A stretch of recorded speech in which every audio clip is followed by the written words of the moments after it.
hidden features in X or Twitter that you need to try. There are some hidden features you should try, and including a couple of ones that I'm going to show you.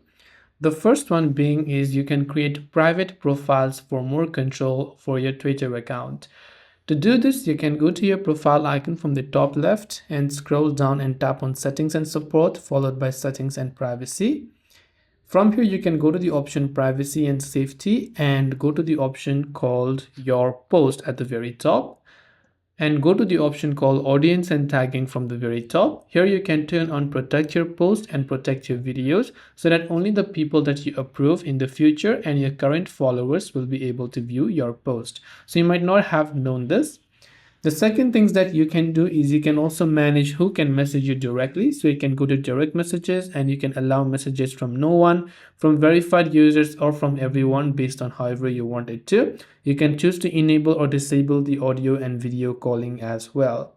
And these are some of the settings within Twitter that you can use. I hope this video helped you out. If you have got any questions, feel free to leave them down. Thanks for watching and see you in the next video.